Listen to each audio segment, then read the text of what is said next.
A lot of people think that asking for help is a weakness. As a matter of fact, asking for help is a sign of strength.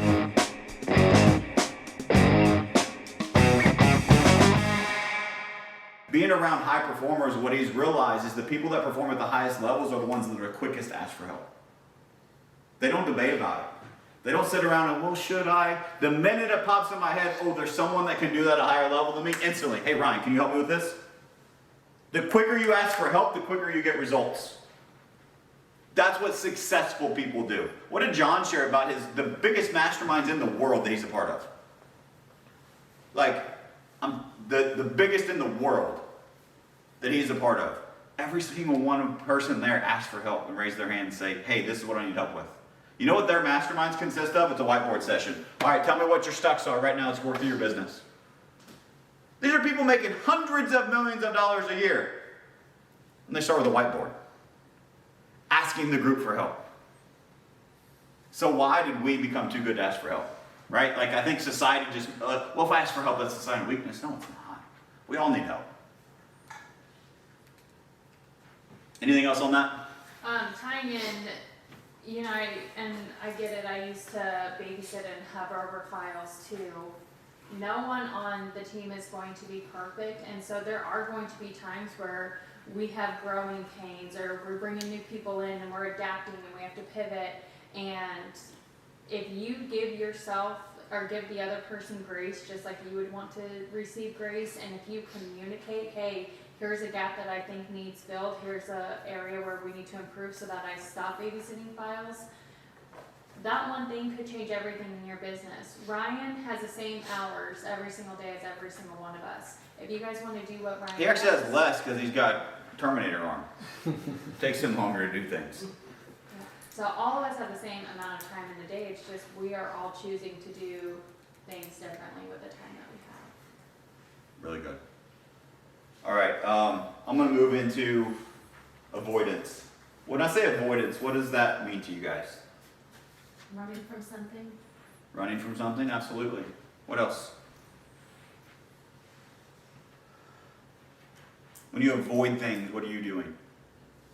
Not doing CMAs. I don't want to do listings, Matt. So You don't want to do listings, or are you avoiding CMAs? Which one, Kent? with that, missing potential opportunities. Yeah, There's always some kind of an opportunity. sure. What else? Fear? There's a lot of fear in avoidance. Yuba shared that word a couple times. Causes you to avoid things, absolutely. And you're just kicking whatever it is down the road, deferring it. But that makes it better, right, Eric? We'll just address that later. It'll get easier in as the it short goes. term. When we Then- ignore it, it gets better, right? Then it compounds with the rest of your stuff. With the rest of your bullshit and problems, right? Oh, for me, it's overwhelm. Overwhelm? Overwhelm and lack of clarity. Yep. Really good. So when you avoid something, you're deferring, you're pushing off, you're saying, oh, that's not important, and a lot of times avoidance happens. Avoidance typically happen in things that are important to us or things that are not important to us. When we avoid, do we avoid things that are important or things that are not important? Usually something important. Typically, we avoid things that are important to us. When they're important to us, also when do we avoid things that are easy or avoid things that are hard? They usually end up being easier than we think they We would. make them bigger in our own minds. So what I'm going to unpack for you is the identities of avoidance today. Because we all avoid. We're all human. We all avoid, I don't want to prospect today. I don't need to go to that sales meeting. I don't need to do this thing. I've got these meeting pending, so that thing, they're not talking to me. We all avoid, right? We understand we all avoid things every day. What if we could understand the identities and the ways that we avoid things as humans? There's like 12, 15 of them that I'm going to go in depth on. Because once you can understand and be aware of what is your favorite flavor of avoidance? When you're going and you're facing something and you choose to avoid, which one do you usually choose? How do you avoid?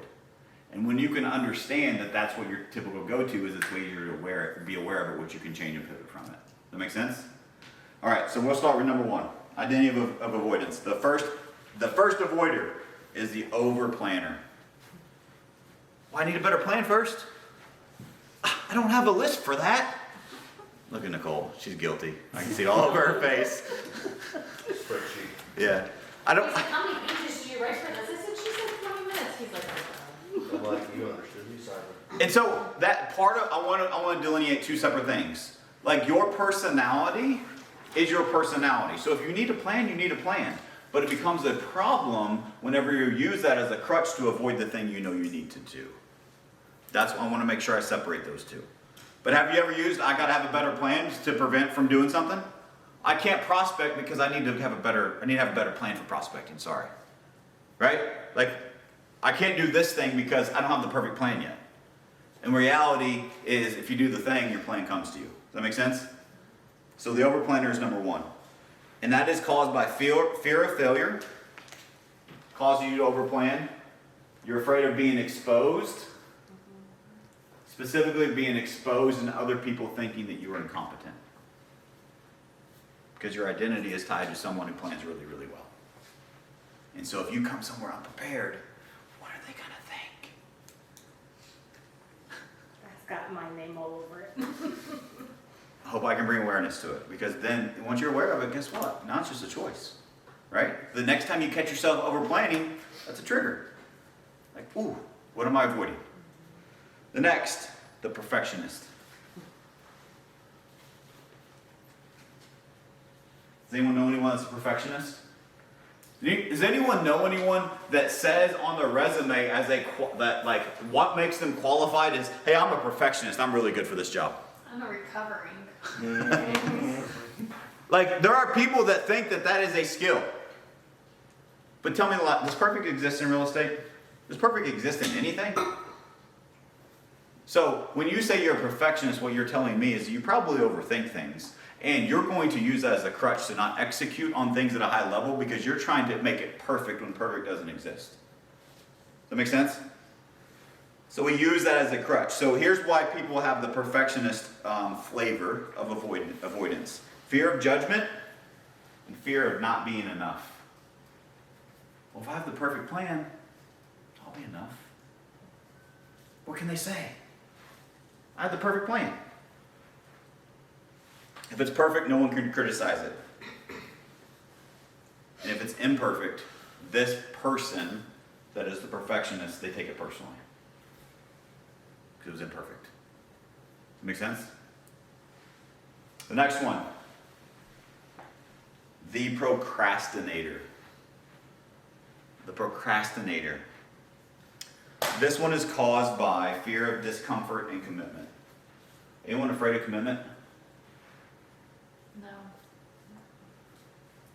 Anyone seen anybody afraid of commitment and go to the board? They come up and they don't say their number? Why is that? Why do you think it is? Because if you commit to something, you can fail it. But if you don't have a commitment, what are the chances that you succeed? 0. Right? So it's the procrastinator. And putting things off to tomorrow, does it ever make it easier? Nope. But on those days where if you identify with this, again, we all have a little bit of all of these, but there's some that we tend to like go to naturally. And if yours is procrastination, just think about the last time you procrastinated something. How did you feel the next day? And the time that you didn't want to, but you pushed through and did it anyway, how did you feel that day? Right? Like, you want to feel better? Just stop procrastinating stuff. Just push through. The next, the overhelper.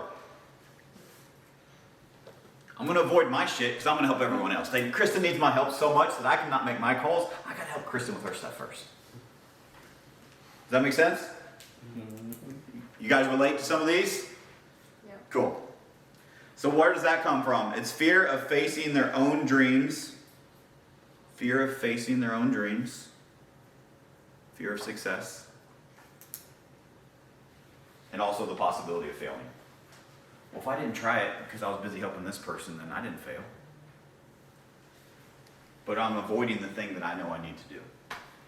I want to go back to, as I'm kind of take a pause here, as I asked you guys to raise your hand in this, if you know at the beginning, if you know exactly what you need to do in order to sell the amount of real estate you want to sell. By show of hands, you know exactly what you need to do? All of you? Cool. So I don't need to teach you a tactic or a strategy. But if we can figure out, I know what I need to do, I'm very clear on what I need to do, what if I can actually go deep on why I avoid that sometimes? That's why I wanted to really spend, does that make sense? I wanted you to understand why we're going here. Cool. So that was the overhelper. The next one is, I'm so busy. Matt, you don't understand, I'm just busy. And I wear around this little trophy that says, hey, I'm the busiest person I know. You should be proud of me. Everyone give me a round of applause, I'm busy. Like it's a badge of honor. Anyone know anybody like that? Do you get a prize for being busy? Nope. I don't think so. I say this all the time, but instead of using the word busy, your language matters. Instead, anytime you catch yourself saying the word busy, replace it with productive, and your business and life will change. Busy doesn't work. I want to be productive. This is caused by fear of confronting the truth. It's a big word. Fear of confronting the truth that they are out of alignment. That's why we fall into I'm so busy. When I say alignment, what does that mean?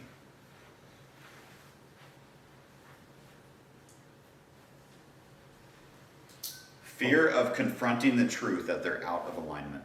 Alignment with your actual commitments that you had previously set out for yourself, but you've strayed away from them and replaced that with, well, I'm out on showings, I'm busy, but I'm not prospecting, not doing my follow-up. Really good. I think a lot of times why I shared like my mission and mission focused is that it's really easy to veer just a little bit off the path.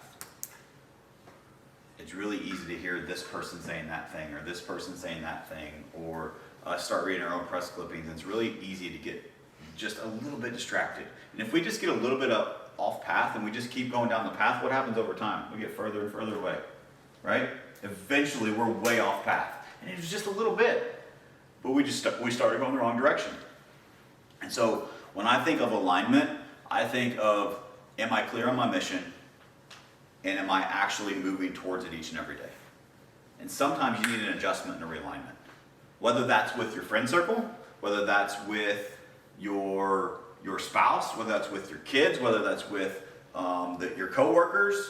Sometimes you just need a realignment of, here's the mission, this is where we're going. Because if you're out of alignment, you will never have that fulfillment feeling.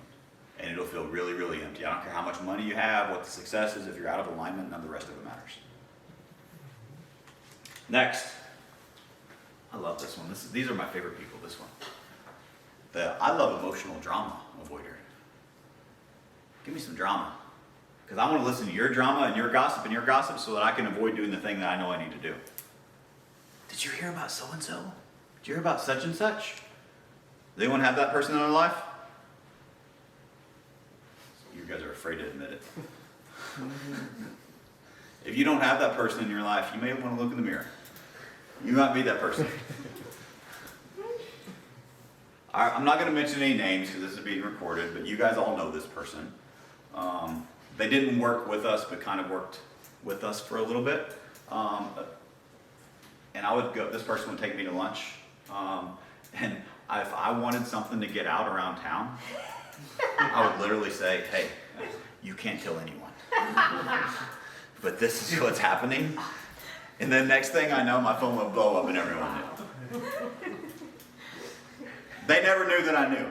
But anyway. I honestly just choose not to, I don't hang around with those people anymore. Right? I mean, how many times have you guys seen our no gossip policy? I don't screw with it. Does any other workplace have that you've ever worked at? Where it's on a document that you actually sign? That actually defines what gossip is, what's allowed, and how if you participate in it, you're part of the problem? Like I don't think it serves anyone. So where does this come from? Fear of, it's really small, hold on. Fear of stillness and clarity, because clarity forces choice, and choice carries risk and accountability. This person has this flavor of avoidance because they have fear of stillness. When I say stillness, I want to break that down so you understand. You guys know people that aren't okay with themselves and who they are, so they can't be alone? Those people tend to like drama. That make sense? And when you're alone, you're forced to be honest with yourself and gain clarity on the things you're not happy with yourself, which is why they don't like it. And so rather than do that and be honest with themselves, they would rather talk about other people's problems. Make sense? And clarity forces choice, and choice carries risk. You have to make a choice. It's risky to make a choice in a decision, and also accountability. Next one. The number. I'll just pretend it doesn't exist. Just move on. Not address it. Just go numb to it. All these are rooted in fear, by the way. All of avoidance is, if you haven't noticed the theme yet. The number, the person that numbs, there's numbs as I'm going to ignore it. What are other ways you can numb things? Alcohol, drugs, things that are unhealthy for you. All those can be numbing things, right? Why do people numb when they're avoiding? They don't want to face whatever that issue is. Fear of feeling. Whatever that thing is they're trying to numb, they don't want to feel it. This one's my favorite. I've said that 3 times now. This one really is my favorite. You guys have heard this one before. This type of avoider plays the victim. Well, Matt, if you're trying to hold me accountable to the things I said I wanted, but you don't understand. I had this thing and this thing and this thing happen. Well, I'm just trying to help support you in your business. No, you're just being mean. Like, that's just like victim mentality is unfortunately very, very rampant in today's society. Where does that come from?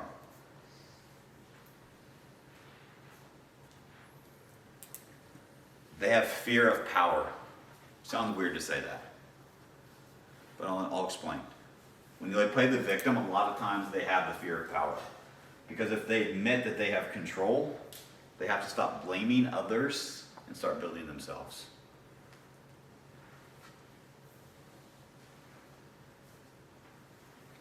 Next one, the self-sabotager. You guys know anybody that self-sabotage? What are some ways you can self-sabotage?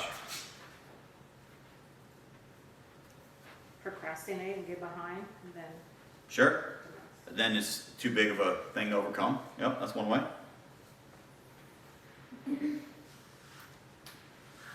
What about people that intentionally slow progress because the progress they're having makes them uncomfortable? Is that a form of sabotage?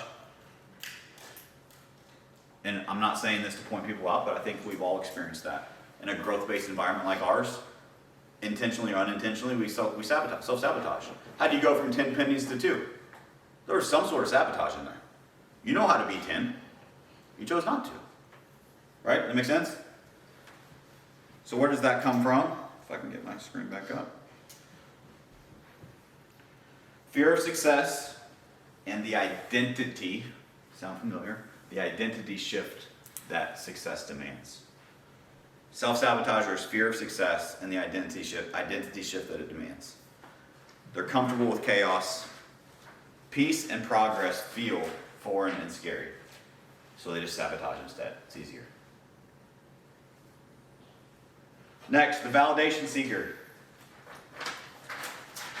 Matt, I'd do more if you'd give me more recognition. Sounds like a you problem. The person that always needs validation in order to do anything is always going to struggle, and it's just another way to avoid doing things. That make sense?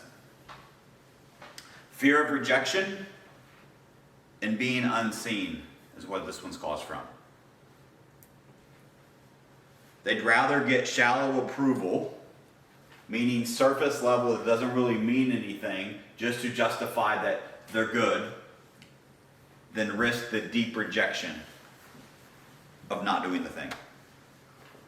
Make sense?